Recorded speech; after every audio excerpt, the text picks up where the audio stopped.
Hey guys, Gaddock Teeg here, and this is a video guide for the hard mode Xenoanalyst II encounter, the operations boss located inside the Gree sea can. This boss requires the basic setup of 2 tanks and 2 healers on 8 man, and 2 tanks and 4 healers on 16 man. While there are a lot of moving parts to this encounter, it really doesn't require that much gear. While being fully decked out in Dreadguard will help, this boss can easily be taken down in campaign level gear. The real trick is getting all the mechanics down. The first ability of note is the boss's time limit buff. This buff lasts 10 minutes in story mode and 7 minutes in hard mode. If the buff runs out, the boss will enrage and the encounter is failed. Groups will have to maximize their DPS time on the boss in order to kill him in time. One of the main ways to maximize DPS is during the problematic solving evaluation phases. This is a 90-second channeled ability by the boss that causes him to become immune to all damage for the duration. In order to bring the shield down, players will have to interact with the purple consoles around the boss. In hard mode, players may only channel 1 console per phase, so players should be assigned a console to click, at least for the first time the ability is cast. Shortly after bringing the boss's shields down, he will begin casting Thermal Tolerance, which will stack a debuff on the main tank, increasing damage taken by up to 200% at 10 stacks. The tank should wait a few seconds, then pop all his cooldowns, including focus defense if the tank happens to be a guardian. After the channel is complete, the off tank will taunt the boss and begin tanking. The next thing the boss will cast is Environmental Awareness. The boss will look at one of the 3 data cores around the room and shoot a grayish beam towards it.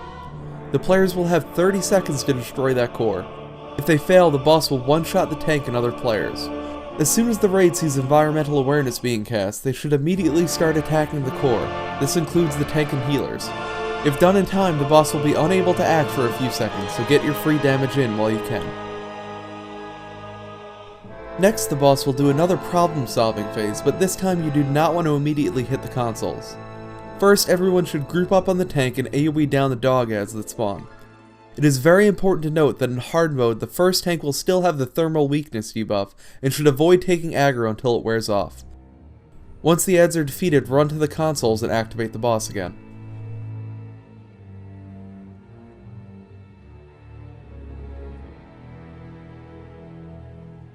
At this point, the boss repeats the first phase with a Thermal Tolerance followed closely by an Environmental Awareness. If the first tank is finding its cooldowns are not back in time for the second thermal cast, your group can have the second tank pick up the boss after killing the dogs, and have the tank switch roles this time. Make sure players are again moving to the data cores as soon as they become targeted. The boss will again summon ads, but this time they will be brutes that hit like trucks. The good thing is they are very slow and can be kited. The easiest way to handle this phase is to have the tank with a thermal debuff AoE taunt the ads and run far away from the group. It is important that he never gets in range of the ads because he will still have the debuff for about 10 seconds while kiting. This is the perfect job for an assassin but can be done by anyone. Once the first tank taunts, the second tank will mark one of the ads, taunt it, and the group will focus fire. Continue picking off the ads one by one until they're all dead, and click the console to activate the boss. This is probably the most difficult part of the encounter and will take some time to perfect.